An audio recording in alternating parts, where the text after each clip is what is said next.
What's up everybody, Kalico here, and today, first off, happy spooky month. October is my favorite time of the year, so please enjoy your month everybody. However, today I'm going to be diving deep into one of the goofiest, most colorful, and surprisingly challenging 100% I've ever went for, SpongeBob SquarePants, the Cosmic Shake. My goal at first was to just try and enjoy the new SpongeBob game on consoles in what seemed like forever. Rehydrated doesn't really count because it was a remaster. But after I sat on it and came back to it in January this year, I really wanted to earn the Platinum Trophy. It was way more of a roller coaster than I expected though, because I had to go through the game like 2 to 3 times. And it's kind of like a mix between Battle for Bikini Bottom and Creatures from a Krusty Krab, so there's a lot going on. But in this video, I'll take you through my thoughts and feelings on every world, every challenge, and share what it was like to 100% the game. Our first stop, Wild West Jellyfish Fields. This is where the Cosmic Shake really shows off its personality. SpongeBob rides seahorses and beats up a lot of lobs of purple and pink jelly, which is the main enemies for this game, and explores a little saloon-style town in Wild West. It's a nice mix of classic SpongeBob and light platforming. It isn't really anything crazy. Trophy-wise, this world introduces you to the basics, collecting gold into balloons, to which there is 11 of in this level. I think there's like 3 to 4 you have to come back to later in the game to get, so that should already tell you how much backtracking we're going to need to do. Catching jelly and trying to do my best to complete this side quest that we also have to complete. And the reason why I need to collect jelly for later is because every costume costs like, it gets more per costume level.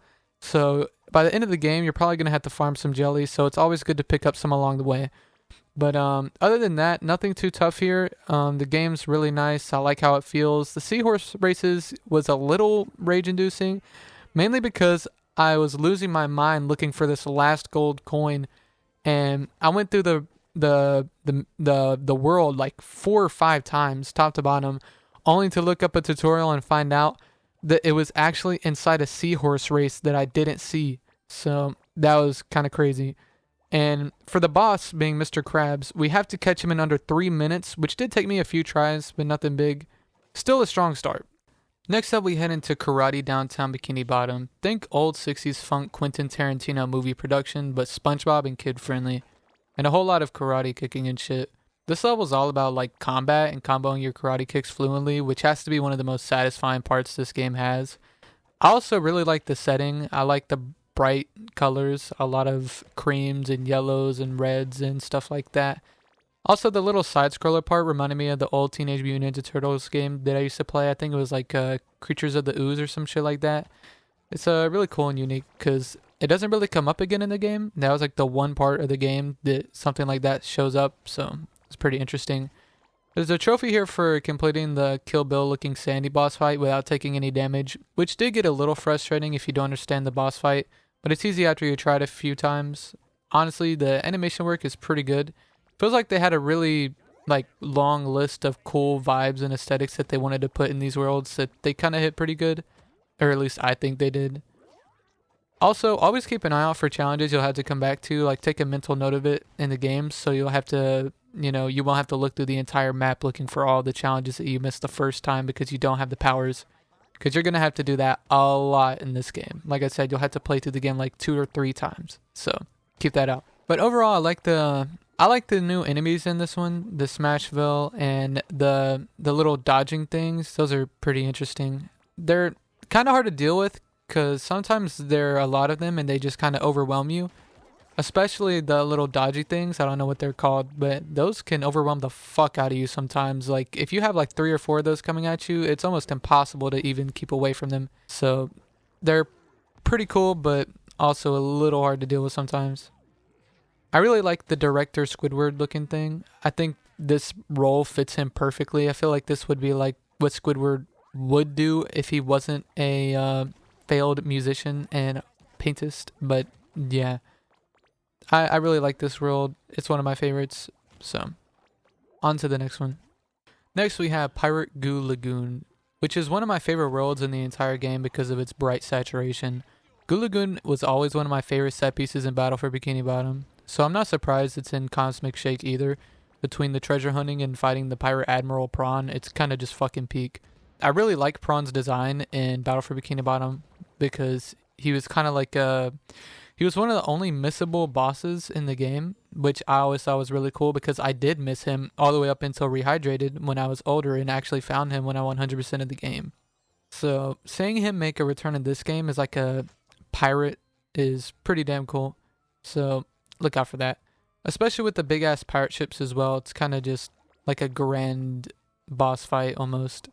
But the platforming ramps up quite a bit towards the end, which the middle is a lot of back and forth through the sand. There's like this area where it's 3 different areas that you have to go to after pressing a button that leads the the pirate ship beacons up to climb up on to go to the other ones, which kind of took a long time. Not gonna lie, it was a lot. This is probably one of the longest feeling worlds in the entire game. It felt like this lasted so much longer than the other ones, but it wasn't too bad. It was just kind of hard to do. This is the world that you're going to want to come back to do a lot of the defeated enemies, like defeating the things that throw balls at you that you have to hit back, and then doing the return to sender, and doing the one where the big blob slams down and kills the other little blobs. You're going to have to do all of that here in one of the areas close to the end. And that's where I did all of those, the little miscellaneous awards towards the end. I did all of the defeat enemies here in Pirate Goo Lagoon. So you're going to want to remember to come back here, because that's where it's going to be the easiest to do. I don't know if there actually any other better way to do it, but this is the only way that I found to do it that was somewhat effective. But the trophy for this boss fight was a little tricky. You have to reclaim the Dutchman ship in 5 minutes, which is harder than you would expect, because you have to do with cutscenes and you could fall off, and there's a bunch of enemies around you hitting you all at the same time, which you have to clear out really quickly. And then at the end you have the enemy spawner and the big blob and the chucking thing, and it's kind of a lot to deal with within 5 minutes. So it takes a few tries, but it's not that hard. But it was harder than I expected. But pretty good colors. I like the bright, positive feeling of this world. So it's really nice. From bright tropical beaches to dark, glowing rock bottom Halloween edition. The aesthetic here is really fucking nice. This is probably my favorite aesthetic and vibe in the entire game. There's easily the coolest looking like setting here. This world is probably the darkest in the entire game as well. Glove World gets really dark as well, but I don't know. This map is really dark. I love the Halloween vibes in this game, and exploring the level looking for candy was really cool. The stealth areas add a nice change of pace too. It's another one of those little things in the game that you don't really see again. It feels like every world has something like that, where it just happens and then you never see it again. But that's that for this one. But then you also had the really trippy snail race, which is pretty crazy looking. I had a hard time doing the snail race before the timer ends, but I did do that as well. And the boss challenge is also my favorite boss challenge in the entire game, which is to not be seen during the entire Gary boss fight, which is my absolute favorite boss fight in the entire game. I love this part. It only took a few tries to getting further each time, but this is definitely my favorite out of all of them, for sure. I always loved coming back to this map to do the extra parts, which was, I can't remember, but it was a certain challenge for the Flying Dutchman, which I loved looking for because I absolutely adored this map and the vibe and the aesthetic around it. I loved the pumpkins and the graves and the little costumes, the trick-or-treaters and everything. Oh yeah, you have to find the Flying Dutchmans. It's really cool. So I love this map, and it wasn't hard at all. I don't think there was any really tricky part except for maybe navigating the looking for candy part, which wasn't even really that hard in the first place. It was just learning how to get around. But yeah, now things in the game get a little weirder. This was initially the hardest level in the game for me to play.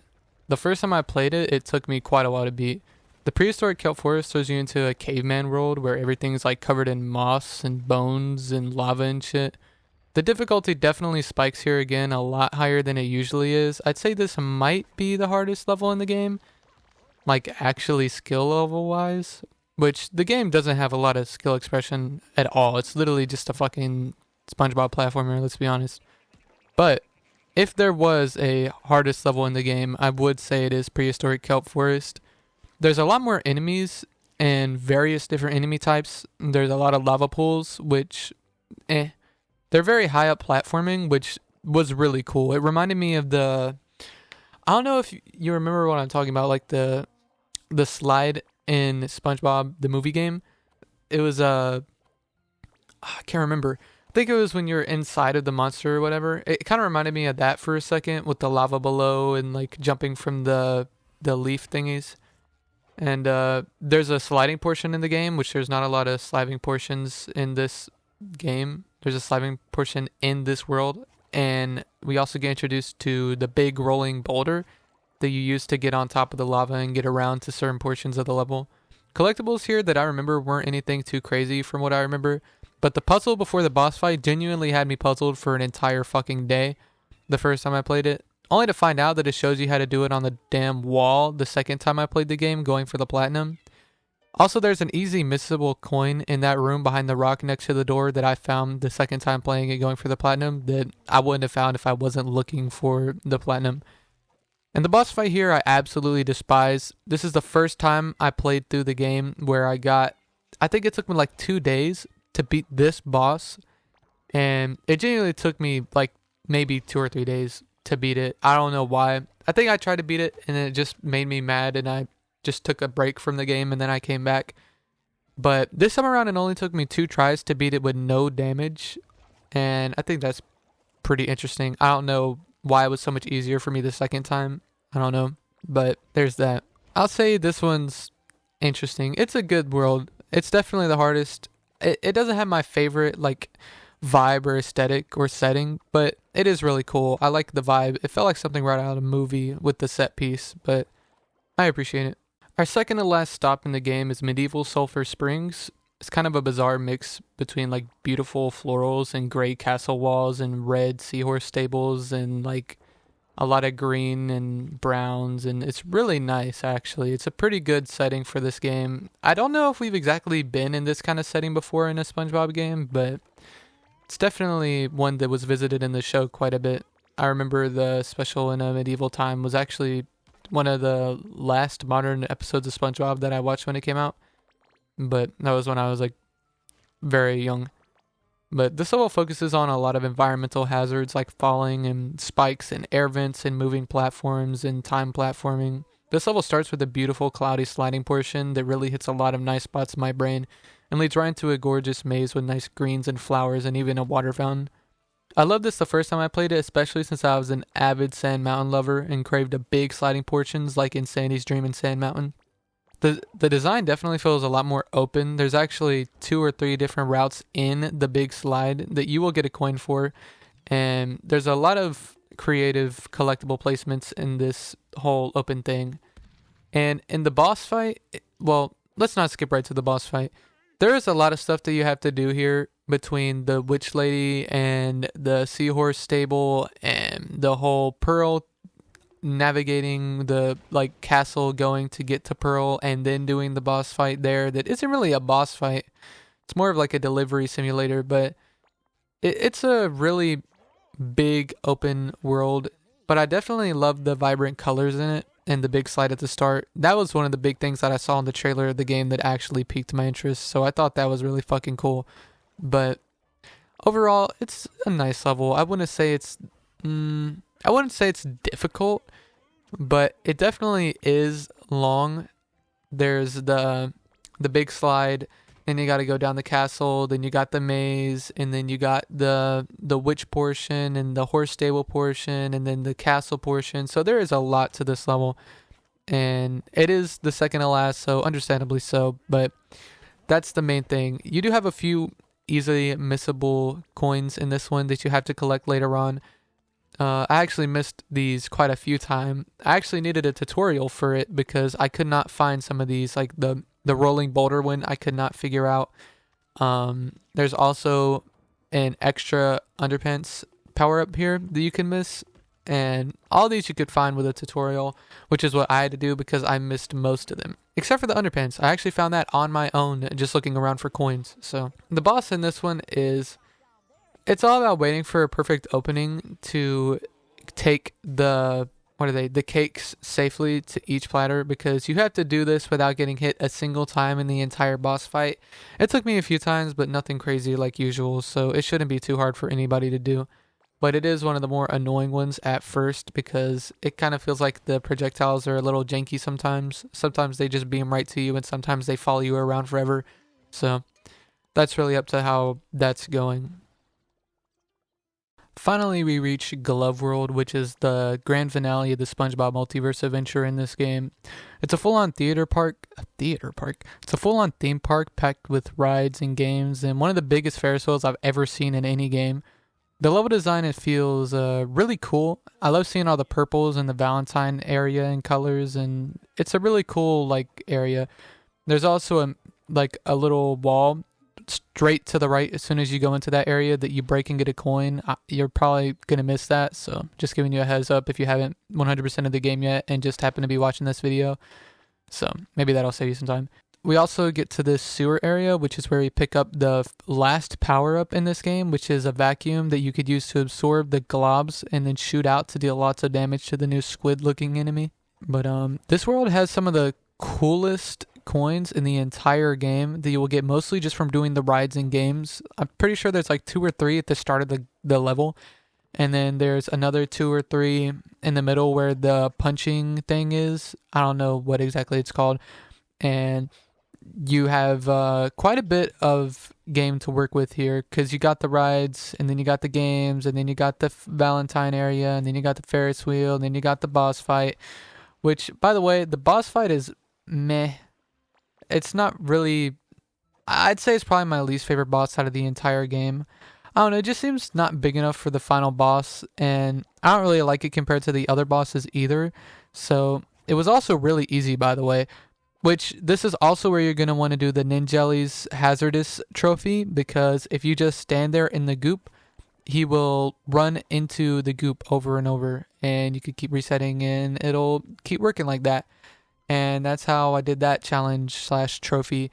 And also, the other trophy for this is also just so happens to be to have Glovey defeat 20 enemies during the boss fight, which will probably happen without you even realizing it was happening, but it's still there. It's still a challenge. Might as well put it up. But it is probably the easiest boss challenge in the game. Overall, I love the world. The boss was meh, but the world was really cool, especially to see Glove World and a SpongeBob platformer on consoles, which almost happened over 20 years ago in 2003 in Battle for Bikini Bottom, but it eventually got scrapped towards the end of the game, or however far in development it got.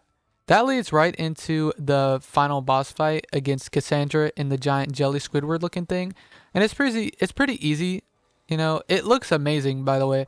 But it's really easy, and the challenge for this boss was to not get hit by the jelly tentacles during the entire fight, which is also apparently really easy because I did it on my first playthrough 2 years ago, which says a lot. But that would be the end for the story and the boss fights, and now we go on to the cleanup route of the game, which is a lot. Okay, so I just recorded this entire thing, and now I gotta do it over again. Alright. Well, we're going to go over all the collectibles that you need to get in your second playthrough of this game to get the last trophy, which is, do you want to see me do it again? And to finally get the platinum trophy, you're going to want to go to Wild West Jellyfish Fields, where you're going to need to collect 5 refreshments, 11 coins, spot, and a secret spatula. Then you're going to want to go to Karate Downtown, where you're going to get 7 cookies, 10 coins, 1 spot, 1 golden underpants, and 1 secret spatula. Then you're going to go to Pirate Goo Lagoon and get 5 pennies, 8 coins, 1 spot, and 1 secret spatula again. And then Medieval Sulphur's Fields, where you're going to want to get 7 ingredients, 11 coins, 1 HP upgrade, 1 spot, and then 1 secret spatula.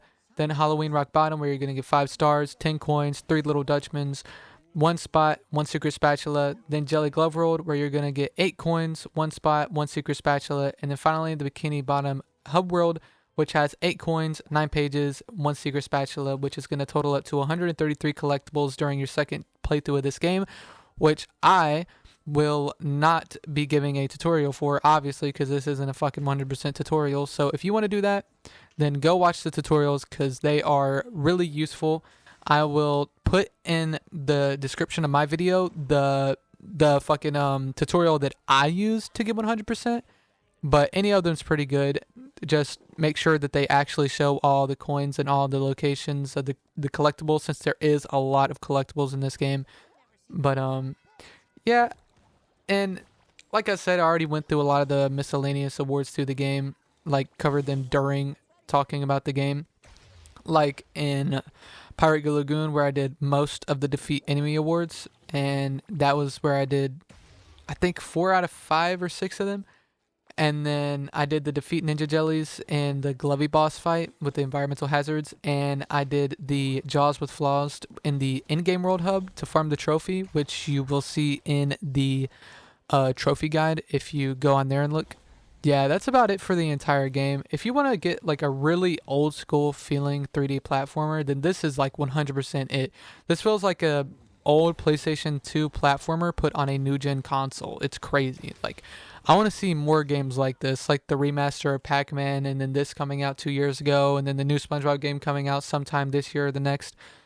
It's really nice to see a lot of like a resurgence of 3D platformers, because that's my favorite kind of games. That's about everything when I was getting the platinum, and my thoughts on everything as I was going through it.